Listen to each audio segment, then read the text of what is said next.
Good evening. I'd like to welcome everyone to the East Dubuque City Council meeting. It is Tuesday, September 2nd. I ask that you please turn your cell phones off during the meeting and please be quiet during discussions. Please stand for the Pledge of Allegiance.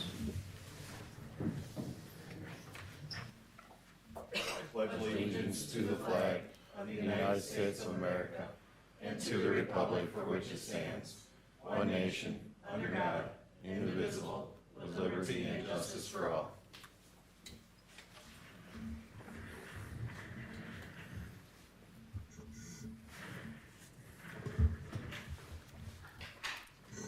(25-0901) call to order. Bergmeyer. Here. Dagenhart. Here. Fleur. Here. Meyer. Here. Roby. Here. Taylor. Here. Mayor Digman. Here. Attorney Hess. Here. 25-0902 staff reports. We're going to flip-flop the order tonight. So I'll start things. I'd like to take a moment to congratulate the East Dubuque Fire Department on their recent addition of Squad 231. I would also like to thank Chief Heim and the rest of his team for working with city leadership over the past few years as we got the city back on its feet. We've been able to add 2 fire trucks to the fleet without raising any taxes for our citizens. The bonding that was approved by referendum in 2023 was not used for either purchase. We were able to accomplish this through conservative spending, tough strategic decisions, and teamwork, all with an eye on the best interests of our city and its taxpayers. As many recall, last February we had our first ever City of East Dubuque Development Summit.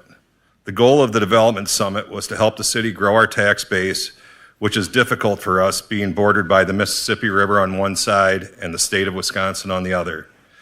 The intention was to promote properties that were for sale within our city limits by getting all the players into one room. The list of invites included developers, financial institutions, real estate agents, and property owners. We knew going in that we probably wouldn't see an instant return on our investment and that it could take some time. After several leads, we were finally able to connect the dots between a developer, a property owner, and our own city with the help of area realtor Ryan Anglesey. Over the past 2 years, you've heard me talk about collecting wins and how collecting a bunch of small wins equals a big win. Well, it's been many years since there's been a new subdivision developed within our city limits. This is no small win. This is a big win for our city. Tonight we have Chad Ellis, president of Chad Ellis Construction, on hand to give us a briefing on his proposed real estate development. As many of you may heard, Mr. Ellis recently purchased Wayne Stewart's 12-acre property on top of Fruit Hill that overlooks our city. Chad, if you'd like to step up to you can sit down there and turn the mic on. It's already on. I have to push the button. Yeah, if you could. I might have it on already. Is it on? It's green? Center button. Hello? There you go. Hi, I'm Chad Ellis with Chad Ellis Construction. I live in Dubuque. And as John said, it was brought to my attention with Ryan Anglesey that you guys were looking for some development over here. And Ryan pitched a few ideas to me and ended up sitting in the office back here, the room back here with Bob and John, and kind of came to a few conclusions that we were looking at a few different areas, lots, land, all types of different things. And then after about a month or so, we came to a conclusion that, I bought Stewart's property there at the top of Hill Street. We thought it was probably the best way in to do something now rather than later. Why that is because we have utility proximity right at the lot line, access to the streets, roads, everything. A lot of the other property that we were looking at didn't have that type of accessibility and utilities and all that stuff that we need to develop the property. So Bob at first was kind of steering me away from this property because not blaming him for anything, just because it's overlooking the river, over the bridge, over the river, and it's a beautiful view, just like any other property that you see across the river or even up on the hill. It's prime territory. People want to be able to look over the bluff and see that beautiful river that we have. So as you can see, Bob brought the a picture up. Now this is a very early preliminary that my civil engineer has been working on. I was hoping to actually have a preliminary plat to you guys by now, but we're just running into some storm sewer issues is what the issue is. We do not want any storm water running down to Highway 20. We don't want the Iowa DNR. We don't want any issues. So we're trying to make sure that we can collect everything. And right now we want to be able, it's looking like we might have to run the storm sewer around all the way around the whole entire subdivision on the streets, which we didn't really want to do, but for a cost perspective, it's going to be a little bit more costly to do that. So, but again, we don't want the DOT knocking on our door, on my door either. So, but back to Bob, when he was mentioning something about this property, I don't know if you can see there on right where Bob just pointed there. I kept a few acres there. Now, my goal there is I wanted to put up some like 3-story penthouses or beautiful buildings. I've got some pictures I've shown these guys that are all like a lot of glass, square, something you'd see maybe if you're driving down the coast in California. That's just an idea that I have. I'm not going to just put up a vinyl 3-story apartment building, penthouse style unit up there. So my goal is to keep that 2 to 3 acres there, which is called, I think, Lot A. And we're looking at putting up, possibly, I don't know, right now I think I can get 12 on there, overlooking the river there. And then we've got the other 20-something lots, depending on how our storm sewer works out. I've got them all designed for, some walkout lots there on the north side, on the east side, there towards all the Apple, Peach Streets, all them. We're looking at probably some split foyers just because there's a little bit of a gradual grade that kind of runs uphill there. A lot of the lots inside in the circle there, we're probably looking at just some flat lots, as well as I think it's lot maybe 1 or 2 there too, as you come up off Hill Street there. So. Yeah, right there. So that's what we're working on right now. I'm looking at doing a little bit more affordable housing, not low-income housing. That's the first thing everybody's going to jump on me about every time I sit in front of a group of people. But no, right now, to build a home today, I built over a couple hundred homes now. I've been doing this for 26 years. This will be my 4th subdivision. Right now, a 1,600 square foot house with a 3-car garage on a city lot is $500,000. I mean, it's just not affordable anymore to a lot of people. So, hopefully with the help of the city, and keeping these lots like I said, I want to keep these so that we can build a little bit more affordable. The middle of the range where, they're not going to be cheap houses, nothing like that. Still going to have quartz tops and tile and hardwood and all that good stuff. It's just that I think is what I'm trying to do is, this point in my head is just like to keep it, I want to take it back to the 90s, which is 1,300 square foot houses, 2-car, 3-car garages. Try to get in that 3 to 350 range is what I'm really trying to do. So to try to keep it a little bit more affordable for people. So, and some of those lots there on the north side, those are going to be some beautiful walkout lots. Those could be $500,000 houses. So it just depends. But we're probably going to have a mixture of different homes in there to hopefully appetite for lots of different individuals, families, people that are looking for something new, moving up, getting rid of the laundry in the basement and having laundry on the main floor and, stuff like that. So You have basements in these houses, being it's all rock up there, or? I went up and dug 20 test holes. I got down 10 feet almost everywhere. I shouldn't have any issues. Larger machines should be able to tear most of that out. That's the first thing I heard. I was sitting across the street here having a chili dog, and I don't know, she knew me, and she asked me, she heard something through the grapevine, and she's like, "Isn't that all rock up there?" I said, "No, I already went up and dug several test holes all over because I was worried as well." So, there was maybe a little bit over there where Stewart tried to dig a road in that went down to, he tried to cut in a road heading down on the back side of the property there on the north side.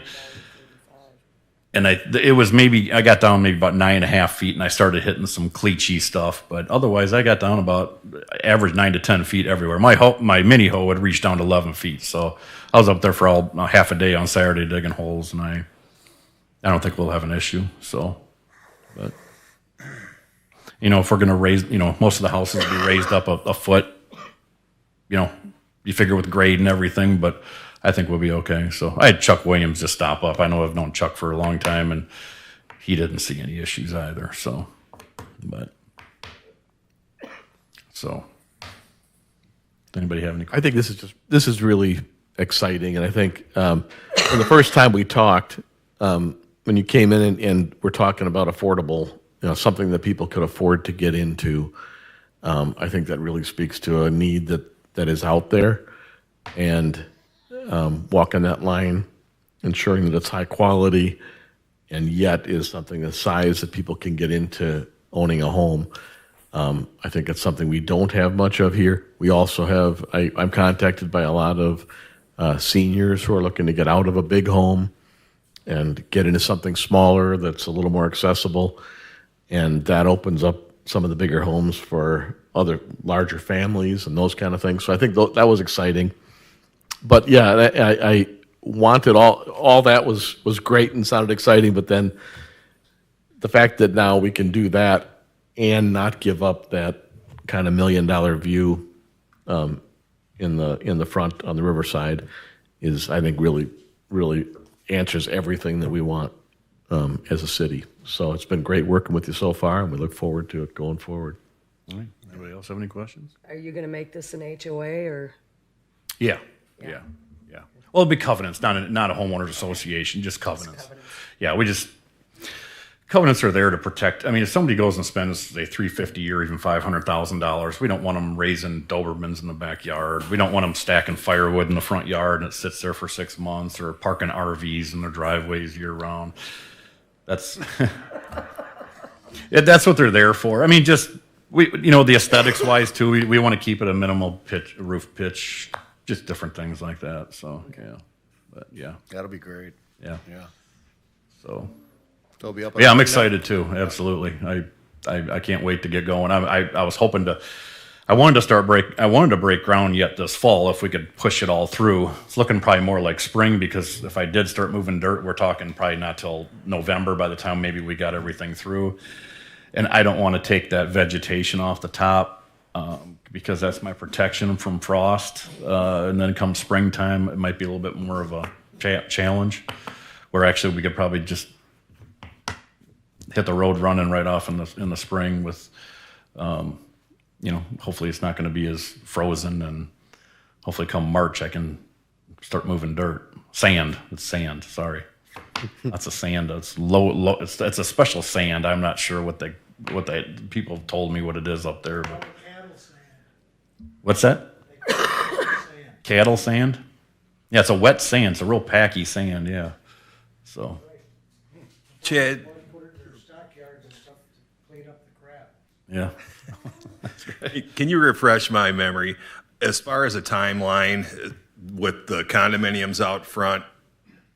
How does that all come together again? I don't remember, like, if you were doing the lots in the back first, or... Well, I plan on developing the whole entire thing, and then we'll probably get some houses going, and then in the meantime, we'll have my architect start. He already saw what I want to do, and he's been on my case. But I've got a very large 3-story building I'm putting up in Dubuque off the arterial in the spring, and I got him working on that right now, and he's not going too fast. So, but yeah, he's ready to take my money and start designing these as well. But I'd really like to have him get that finished first, and then I think this winter I'll have him start on those. So yeah, but yeah, because I want a stamped architectural design for that drawing. So just with them sitting up there on that cattle sand and sitting on the bluff up there, I just want to make sure that they're built correctly, and so I don't have any issues in the future. So Have you got a card with you with your name on? you bet. my ham to Ben here. I've known Ben for a couple of years. Maybe Might not want to say that. many years. You related to Clayton? Yeah, I went to school with Clayton. His dad. Oh, are you? Okay. You're younger than I am, but yeah, I knew him back in high school. Any other questions for Chad? Sounds great. Thank you for coming and giving us your presentation, and thank you for Looking forward to your investing in support. our city. So, you bet. I'm going to hand Ben, and then if you guys don't want to take one, hand them around. And, Sure. so. Thanks, Chad. Thanks, buddy. Yeah, we'll see you. Too. Thanks. All right, city manager's report. All right.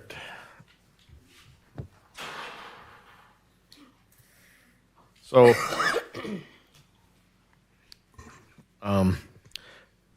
tonight, let's see, I was going to go through the regular report first. So, police department staffing, as of last week, Nathan completed his training, so he's able to work solo.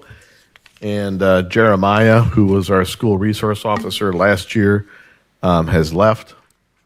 And he has been replaced in the school role by Mickey. And with Jeremiah leaving, we're now back to full strength because we were training Nathan up to this point. So this is something I really find kind of humorous because one of the first things I heard when somebody heard that Jeremiah had left was, "Aha, your new system of for recruitment and retention and excellence isn't working so well, is it? You had an officer leave." Well, we are now sitting with a fully staffed police force.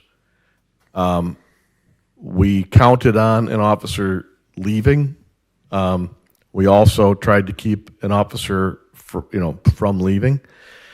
And so I would say that we were able to recruit multiple officers who were already trained and licensed, which saved us well over $100,000 from training new officers. If you tick off the list, the other thing that I heard from a lot of people was that we never kept officers because we always trained them and then they left. Instead, we're recruiting officers from other places and taking advantage of what those communities spent on training and or was spent in the past on training. And we've got a new officer that has gone through training and starting with us. I think the chemistry on our department is great. We have not paid out a single dime of bonus to anyone who has left. And so we've had everything is working exactly as we wanted it to. And so I just thought it was kind of fun that the first thing you hear is, it must not be working because you're fully staffed with trained, licensed officers, most of whom you didn't have to train. So moving on, emergency service building, the exterior masonry is all complete and they've moved inside. You see today they're tearing up the sidewalk around the outside.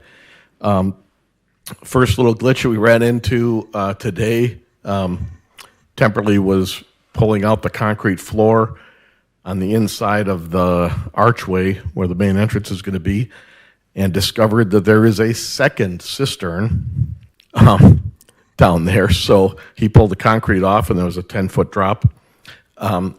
So that'll be one unexpected thing, probably not the last one.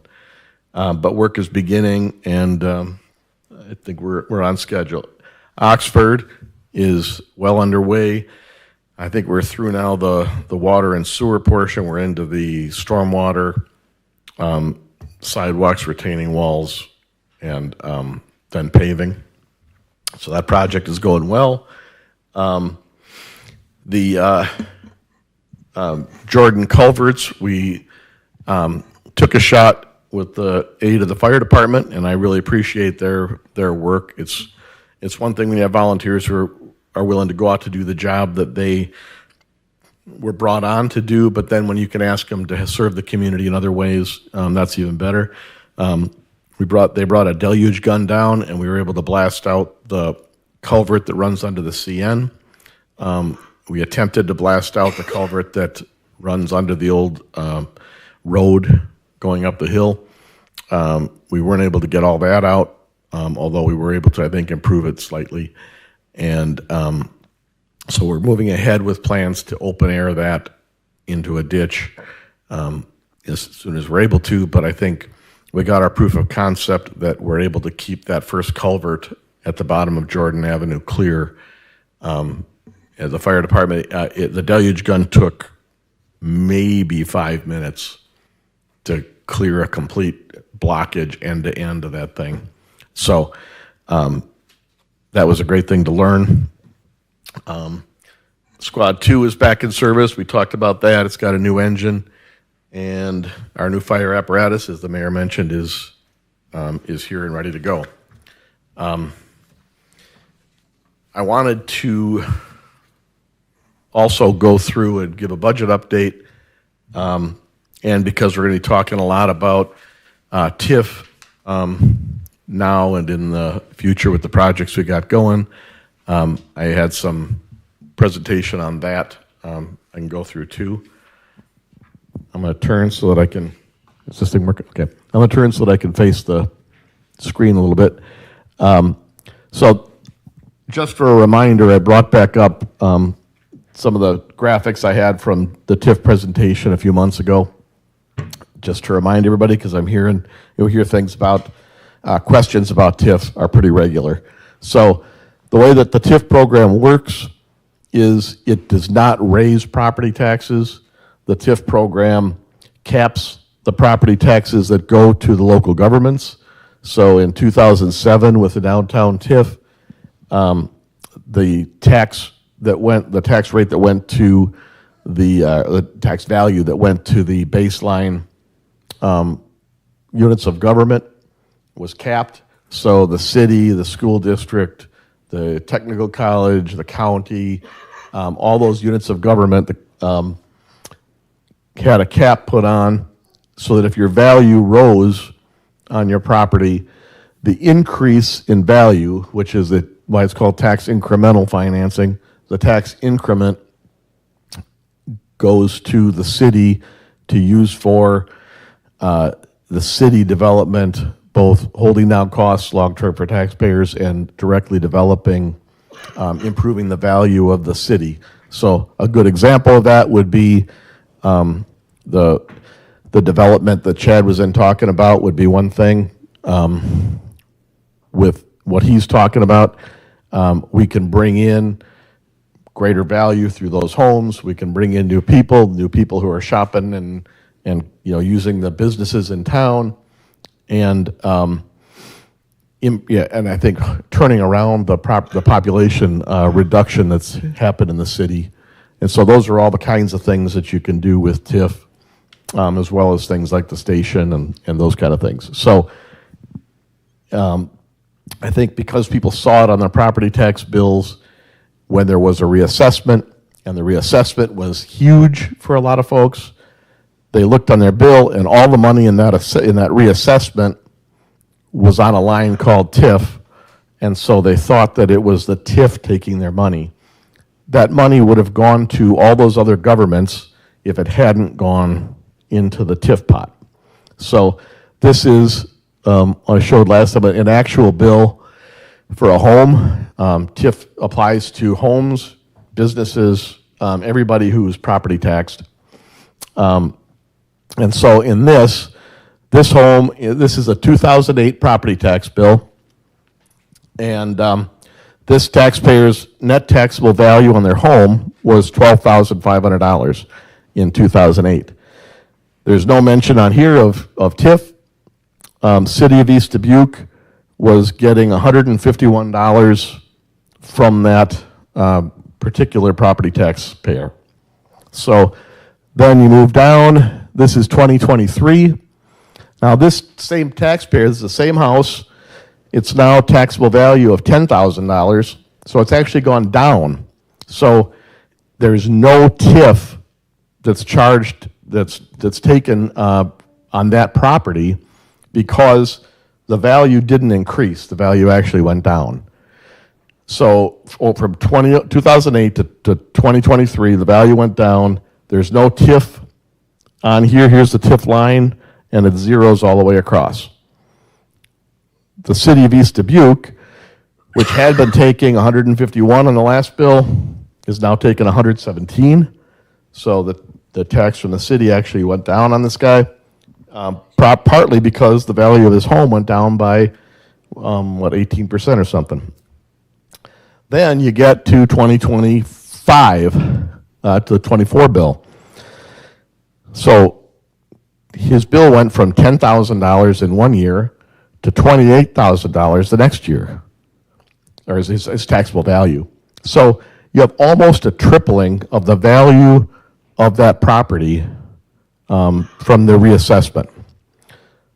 Where does that show up? Well, the city is basically taking what it took, is taking less actually than it had taken the year before. Why? We cut property taxes. Also, and everybody else, if you look up and down the bill, they're pretty much where they were. The entire increase, basically, virtually the entire increase, goes into the TIF. And so he gets a tax increase of $1,100. It all shows up on the TIF line. That doesn't mean that the TIF increased his taxes. It just means that that the value is that much greater from the value that he had in 2008, which was $12,000 to $28,000. So I want to just go through that because when I don't think about it for a little while, it starts to confuse me. But these are those same bills again. So the city of East Dubuque in 2007 was taking 152. 2003, they were taking 117 from this property. 2023, they were taking 115. Like I said, you can see not much change in the other lines, but you can see what the taxable value and what happened with it and how the tax went up. So that's any questions on that? So that's my short thing on TIF. This is an update on TIF funds available, and so this is where we're at. At the beginning of the fiscal year, May 1st to 25, we had $1.7 million available in TIF. And then through the fiscal year, we will take in $645,000. That comes in 5 increments between May and November. So you get those. So we will have available to us in this fiscal year $2.3 million of TIF. So what are we using it for right now? Development agreements. So we've got some development agreements that go back a ways. One of the main ways TIF is used is to offset the property tax increase that somebody gets for developing their property. So if you got a business, you build a new building for your business, your property tax is going to go up, and that increase is all going to go into the TIF increment, right? Because you're going to get reassessed and that value increase is going to go there. So you take that increase and we offset it by returning for a number of years the money from that increase to that taxpayer to say, okay, we want you to develop in East Dubuque.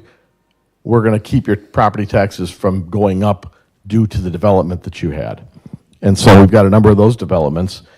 Then we've also got developments where we, because we have cash in our TIF, which is an unusual thing, most cities don't, we've got a few different projects that we've had that have had TIF reimbursement for improvements done. And now we're also doing facade development and things like that.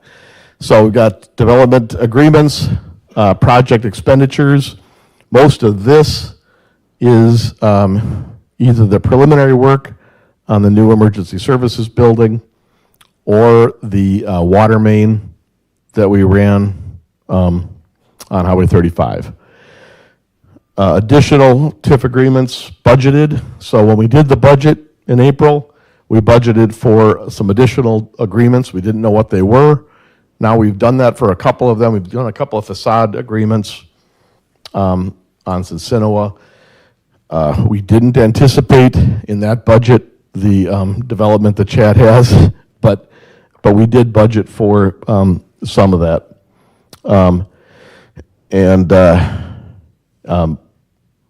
So the projects and overhead, so the other projects that we've had. So we take that 1.2 million, brings us to a balance of $1 million.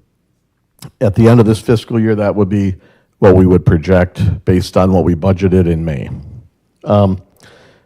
We've got projects under consideration, which we're going to consider the First Street parking lot tonight at that rate.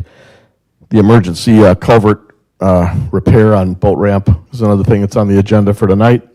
If those things happen, that's another $228,000. That takes the total TIF down to $840,000 that we'd have. So these are the unknowns, known unknowns, and subdivision development, which you heard about, the railroad ditch project, which we just talked about, opening that up down here.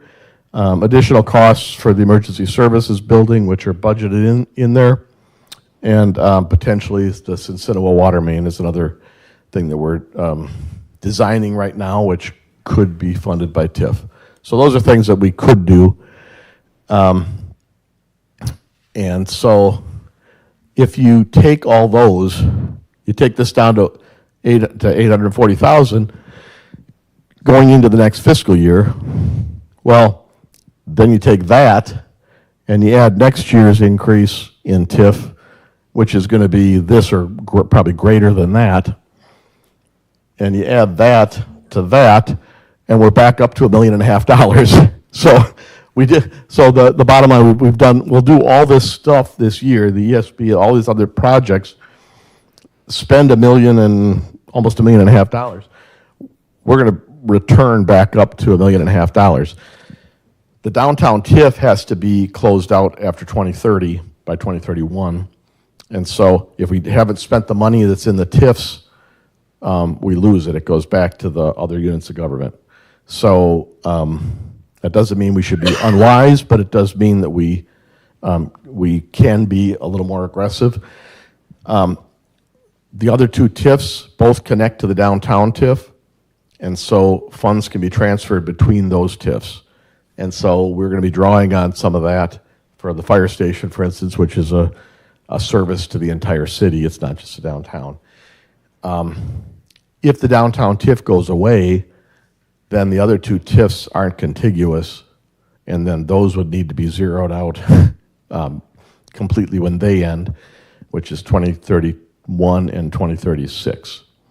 So any questions on that? All right. Then, Gene, you asked about the transportation, road funding potential. We budgeted $275,000 from the half-cent sales tax. We didn't know at that time, with the new developments coming in, with the new dispensaries in particular, how much to guess at for a revenue increase. I took just the revenue increase that we've had for the past 3 years as the goal, as the projection for the next one. I didn't project sales tax increase for above that. It's running much higher than that. If we keep on the path that we're on right now on the half-cent sales tax, we will exceed the estimate that I made in the budget by about $63,000. Then MFT, we weren't able to just jump into that because we've got to be approved by the state DOT before we can spend money, and we hadn't spent money on streets there, but we had built up an account that we needed to draw down. And so just for Thursday or Friday, we got the approval from the DOT for that. So potential revenue $403,000. A chunk of that will be spent on Oxford. So Oxford, we're getting state dollars for the water from one fund, state dollars from the sewer from another fund. Some of those are forgivable, but the city has to come up with the stormwater, the paving, the sidewalks, the retaining walls. So we can invest, obviously it's street dollars in there. Street projects we've already done add up to about $171,000. I say about because we've still got some painting to do and some other bills that haven't come in yet for crack filling that's not reflected here, but it's close. So we've got about $40,000 remaining of potential. It's probably more like $35,000 of remaining potential street dollars, which we'll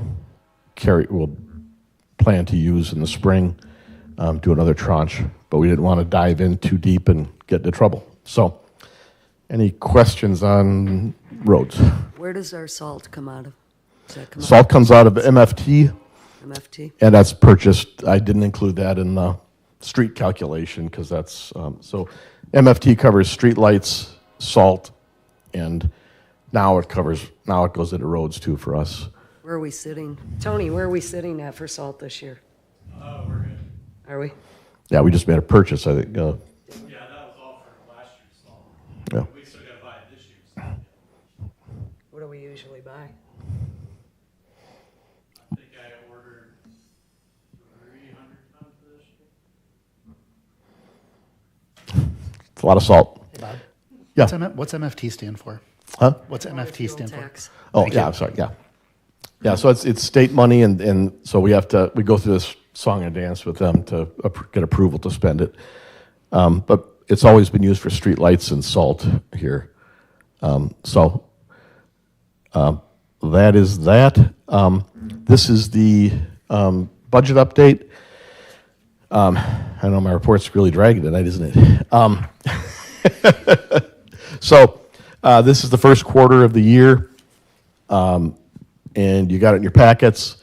I'm mostly going for questions on this. What we did is went up to July 31st because we don't have the August numbers aren't finalized till you get into the water, and some of the dollars get deposited into September. So you're a little behind on that, but just to kind of show you more how to read it. This is the revenue for the general purpose funds, and the way this goes, period actual is period actual and year to date are pretty much the same on this one. But so this is the year to date on this budget, which is 25% of the way through the year.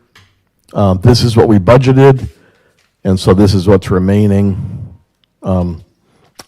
Between this, when you take this and subtract this, you get that.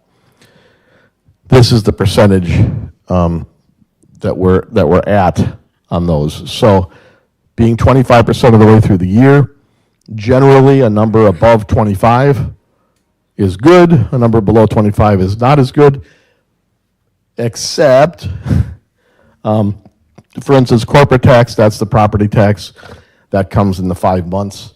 So it looks like we're really doing great there, but we're really just taking in the money that we knew we were going to take in, and it just comes in the first part of the year.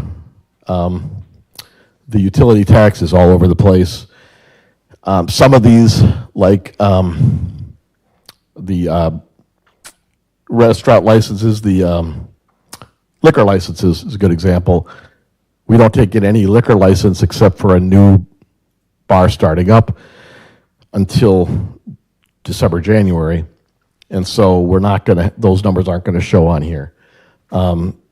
Whereas cannabis licenses, that was June 1st, so all that is in for that we're going to get is in for those.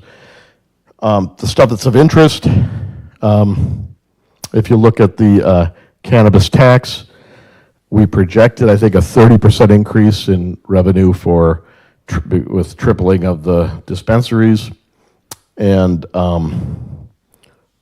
right now, even with that increase, I think we took in 409,000 last year. So that's that 30% increase. We're still running at 26.4%. So we are well above the 25%. If that continues, the cannabis tax should bring in an extra, call it a plus or minus $100,000 beyond the budgeted amount. Sales tax is the other one. As I said, we just projected the normal increase on that. Sales tax, you can see it's at 28%.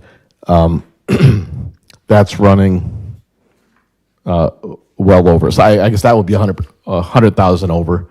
This would be like 30,000 over. So in terms of the main taxes, we're either kind of in line with what you'd expect, or we're state income tax, for instance, is running high, but that you get that first month of the year is when people are paying their taxes. So it all looks good.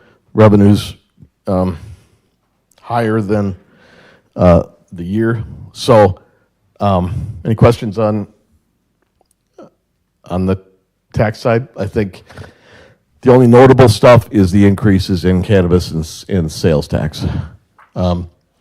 This is water. And you can see here, water receipts. Last year we were a little behind the numbers that I projected. This year we're a little ahead. So we're a little below on the capital and a little above on the water. And then the sewer, similarly. So this number, the grants, is all about the money coming from the state for the projects that we're doing, and the projects that we do will be reimbursed. That messes up the budget because there are times when you're spending money, but you haven't gotten it from the state, and there's times that you get money from the state that's from a previous fiscal year, and it comes in. So that one's a hard one to read, but these are the keys. These are holding nicely. So that is where we're, if there's any questions on other stuff in the budget, I just didn't want to go through 30 pages and put you through that. I took long enough on 3 pages.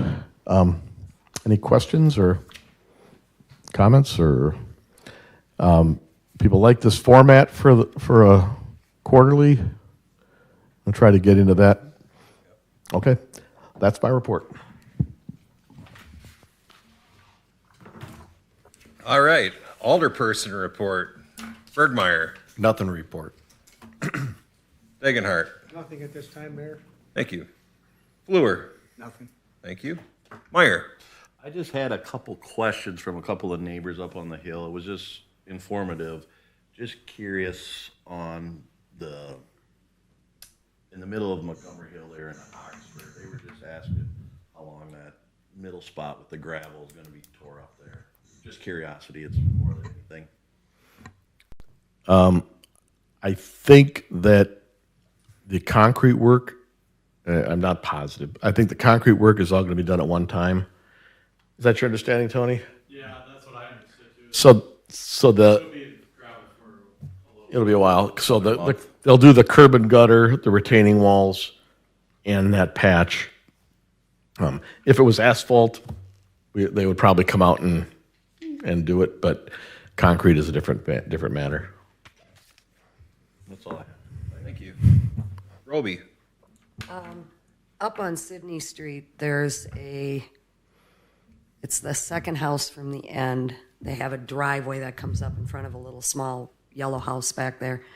In front of that driveway, it looks terrible. It's all bushes and weeds and stuff like that. So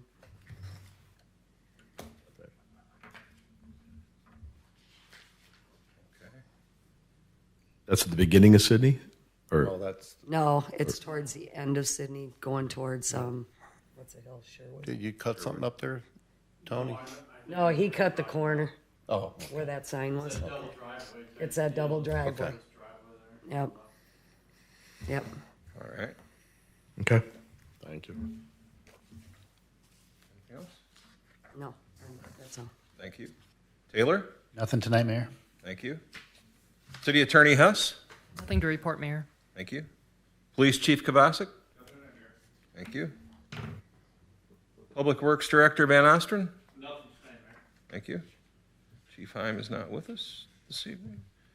25-0903, speakers from the floor.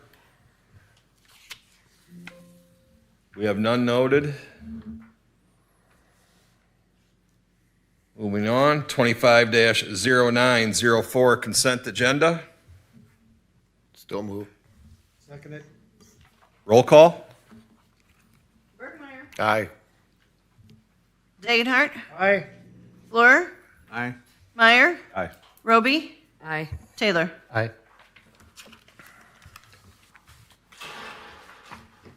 New business, 25-0905, discussion and possible action to approve East Dubuque Lions Club to hold Candy Day on Friday, October 10th, 2025, from 9 a.m. till 6 p.m.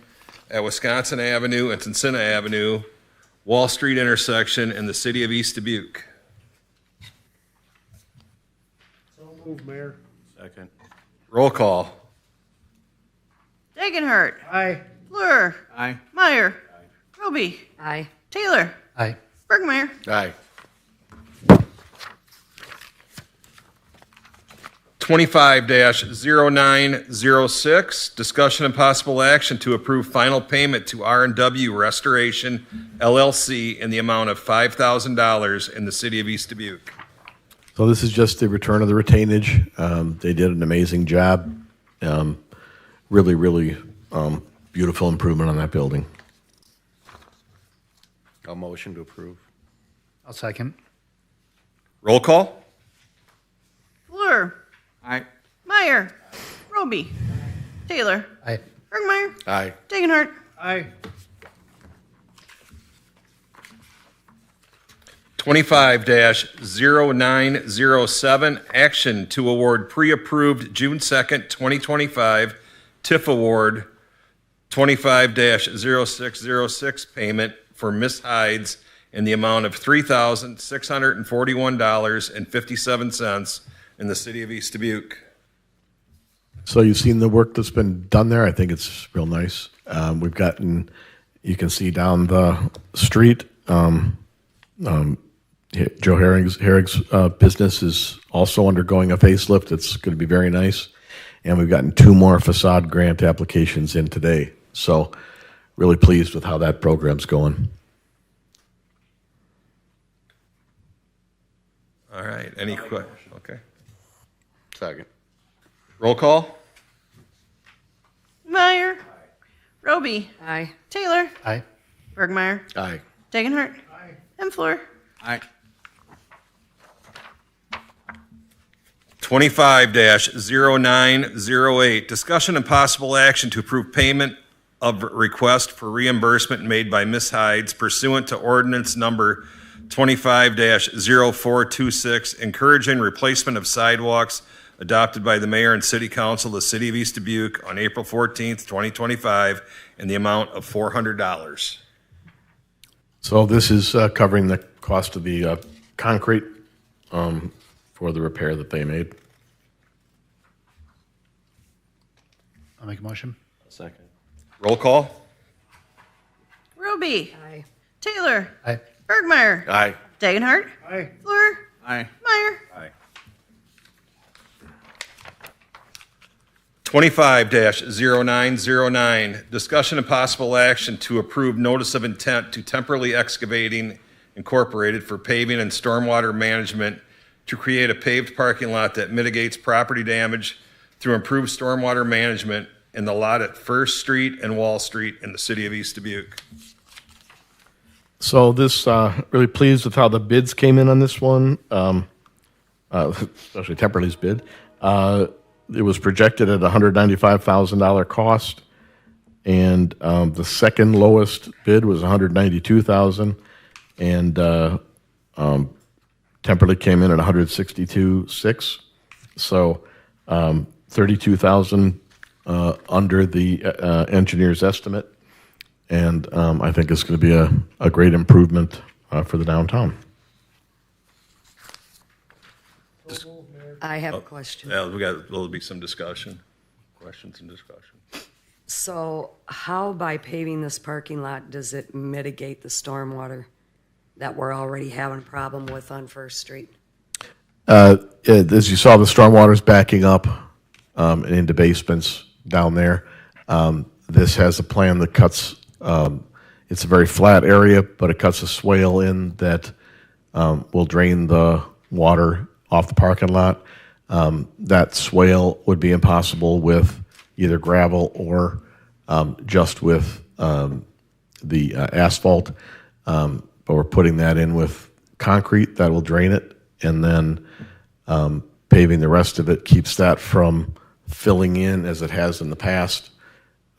So you're in a situation where it was either going to erode the gravel, which we've seen, or it was going to build up a hump, which had happened over time in the past, and this will stabilize it and bring the water out of it. Could you have a situation, or have we had situations where the water gets up as high as that, where everybody gets that kind of water? Sure, but the other places the water's not standing in that parking lot as we, oops, there it is, a little fast. So this area that backs up, both it holds water back there, and also it eliminates that area as a potential parking area, because folks coming to our downtown aren't going to want to wade through several inches of water to get to the downtown. So how, by paving that, are we eliminating the water problem? Because right now we have gravel there, which is a buffer compared to pavement or concrete. A buffer? Also, it will absorb more of the water than the pavement or the concrete will. Are we pushing that water in another direction? Are we pushing it to the back? Are we pushing it to Wall Street? So we've talked to the engineers. The idea of absorption is true if you have a very, very limited amount of water. If you have water like this, the fact is that water stands there, and so it's not absorbing.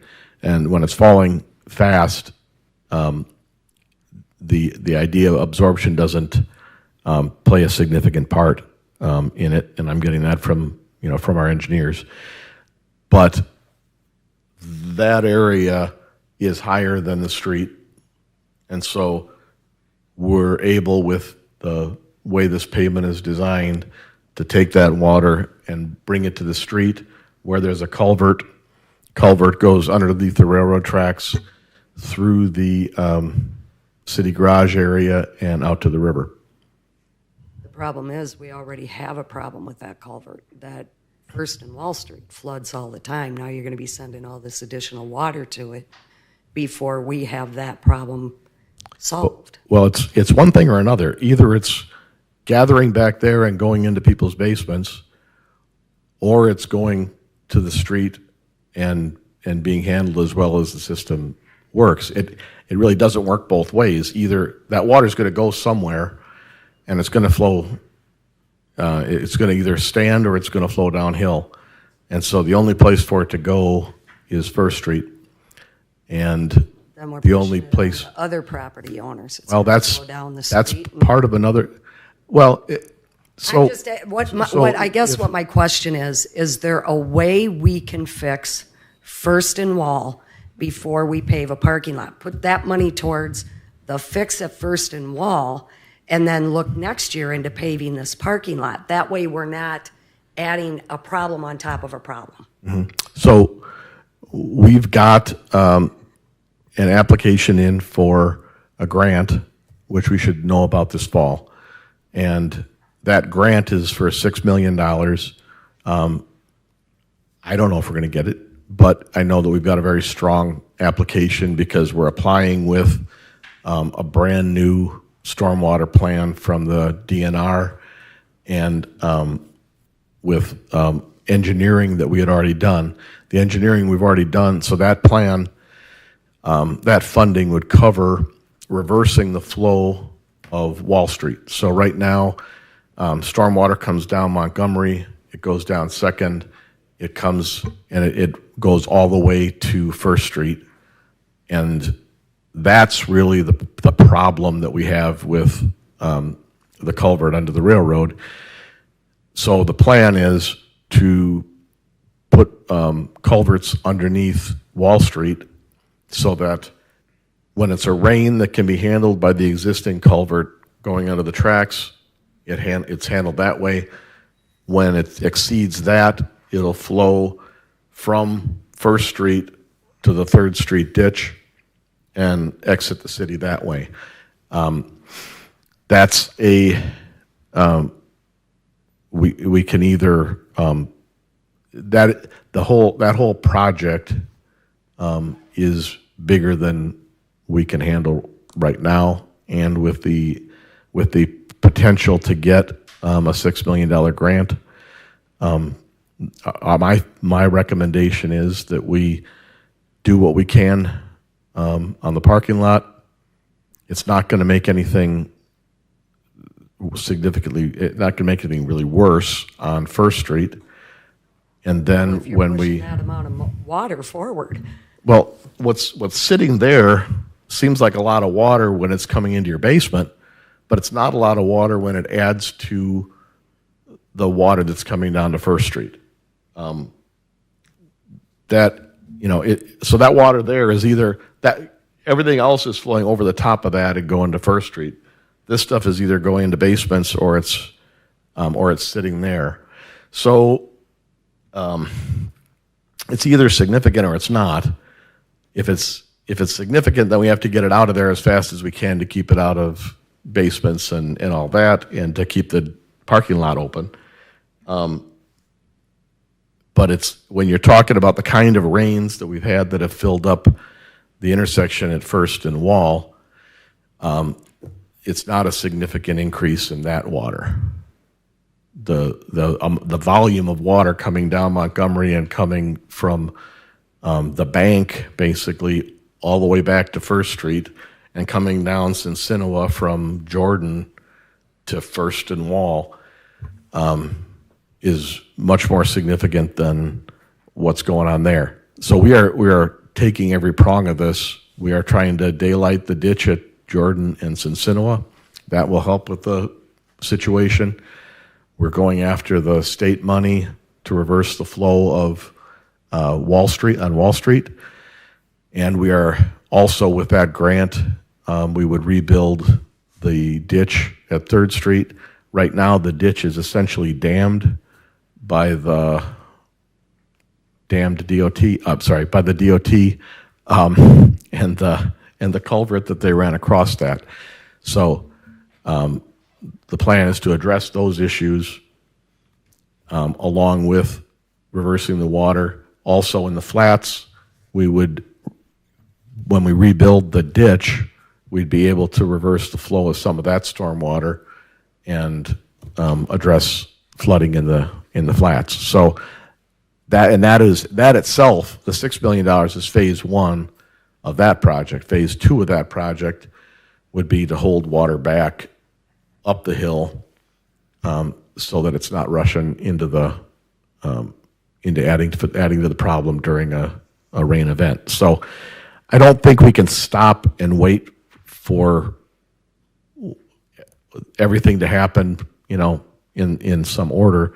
I think we have to do the things we can, improve the things we can, serve the businesses as well as we're able to, and move on. So The next what do we thing. do if we don't get this $6 million grant? What's our next plan? Because we're not taking care of stormwater. It's not just those places that are harmed by it. It's every place downtown East Dubuque when it rains that hard.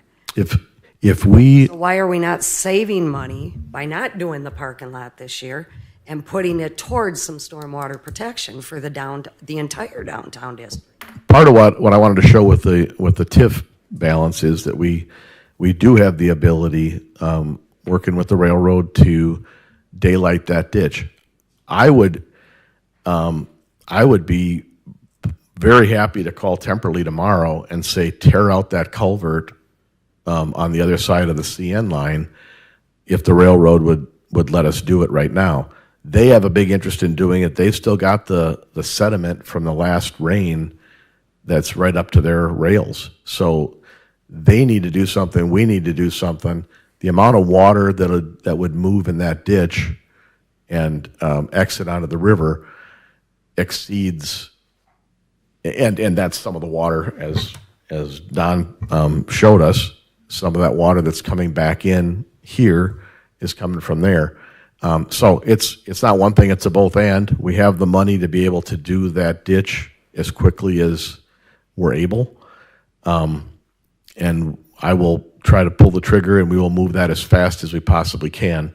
And that will be a significant improvement. I don't think it's the improvement, but I think it's a significant improvement. And then we will find out what happens with the grant, and if we don't get the grant, we'll move to the next thing. But on a $6 million project, it's not going to be solved by one thing or another. So, Has anybody looked at the downspouts that come off those buildings? I was down there on August 10th when we got the rain, and there's a lot of water that comes into that back area off of those buildings.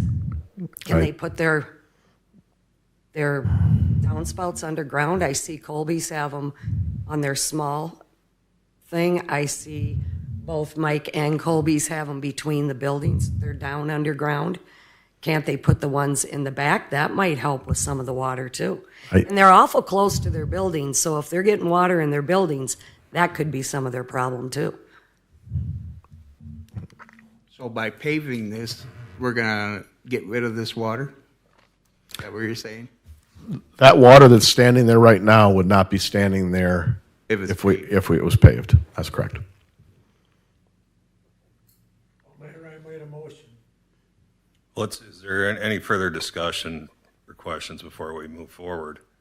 I just would like an answer. Are we going to do something about the downspouts on the back that add to the water problem? I think every place up and downtown has downspouts that they either go under the sidewalk and exit onto the street, or they cross the sidewalk.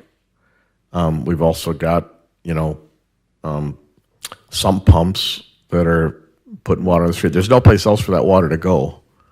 It's whether it gets dumped next to a building or 10 feet from a building or in front or in back, it's all ending up on the street, and it's all going to go through the culverts that the city provides.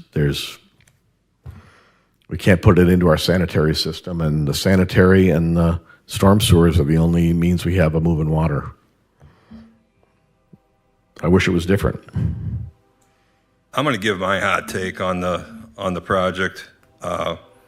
Downtown business districts are seen as the lifeblood of a community, the heart of the city. They should be full of activity and life. Unfortunately, many downtowns and American communities have experienced years of neglect. Ours is no different. Fortunately, over the past few years, we've begun to shift this trend and have implemented plans to revitalize, reinvent, and regrow our downtown. We began this process through careful planning, which included the use of TIF funds the way they were intended to be used. We have partnered with private developers and business owners on both new construction projects as well as projects that have revitalized once dormant properties and vacant lots. We have also used our facade grant program as well as our sidewalk replacement program to help give our downtown a much-needed facelift. As we continue to revitalize our downtown, we will continue to check off all the boxes of a healthy downtown. We need to continue moving forward, otherwise there will be no change or slow coming at best. Tonight, we can enhance our downtown business district with the addition of off-street parking. It is my recommendation that we move forward with this project. Any other discussion? We have a motion. Have a second. Roll call. Taylor. Aye. Bergmeyer. Aye. Dagenhart. Aye. Fleur. Aye. Meyer. Aye. Roby. Nay.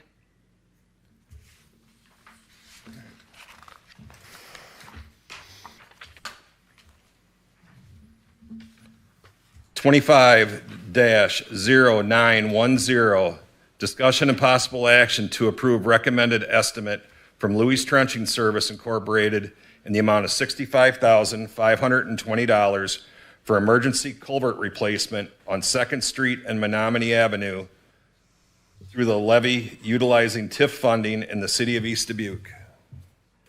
So this is, as we discussed, we did put it off a little bit to give more contractors an opportunity to get their bids in.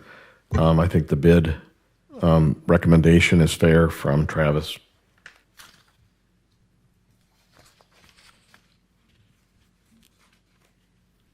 Any questions? Discussion? All right, we have a motion. I'll second. Roll call? Bergmeyer. Aye. Dagenhart. Aye. Fleur. Meyer. Aye. Roby. Aye. Taylor. Aye.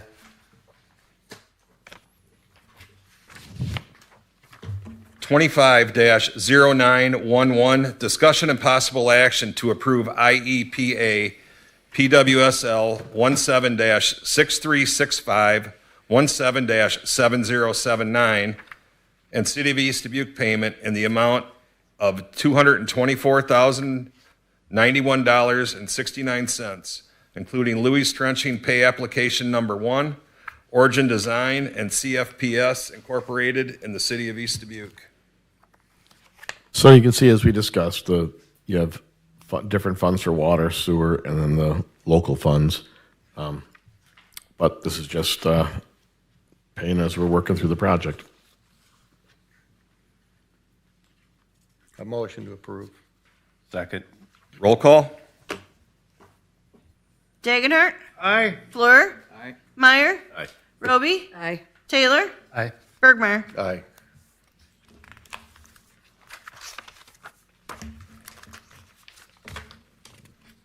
Twenty-five -0912, discussion and possible action to approve IEPA PWSL 17-6365 and 17-7079 change order and the reduction amount of $1,172 from Louis Trenching Service Incorporated in the City of East Dubuque. So don't be too happy this isn't a real reduction.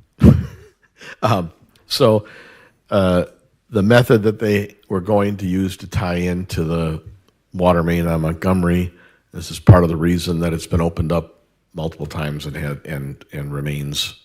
has remained a problem. The water main was in bad shape down there, and they weren't able to do the live tap, and so had to put another piece in, basically, essentially handling it like a water main break that wasn't. And so they put in a good section of new water main to allow them to put essentially the hardware they needed to go up Oxford. So it is a reduction in this one, but it'll end up being an increase because they had to open up a bigger piece of the road than they anticipated. And so you get a savings here, but you'll pay for it later. Any questions or discussion? If not, I need a motion. A motion. I'll second. Roll call? Fleur. Aye. Meyer. Roby. Aye. Taylor. Aye. Bergmeyer. Aye. And Dagenhart. Aye. 25-0913, executive session for litigation and personnel matters. Need a motion? Second. Roll call? Meyer. Roby. Aye. Taylor. Aye. Bergmeyer. Aye. Dagenhart. Aye. Fleur.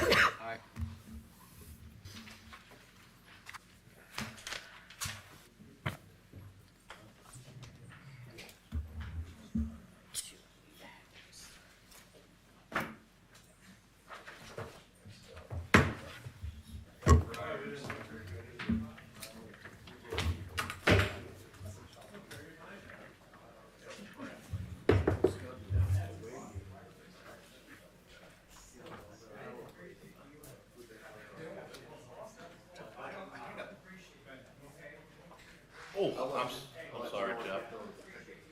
Here.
How'd they sucker you in the stand?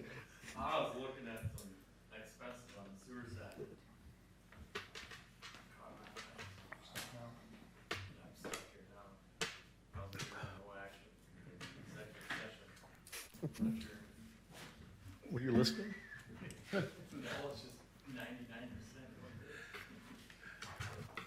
25-0914, discussion and possible action on matters discussed in executive session in the city of East Dubuque. We need a motion to authorize an amendment to the purchase agreement on 166 Cincinnati Avenue as discussed. So moved. I'll second. Roll call? Taylor. Aye. Burgmeyer. Aye. Dagenhart. Aye. Fleur. Aye. Meyer. Roby. 25-0915, motion to adjourn. I'll motion. Roll call? Burgmeyer. Dagenhart. Aye. Fleur. Aye. Meyer. Roby. And Taylor. Aye. We are adjourned. I have a question. Does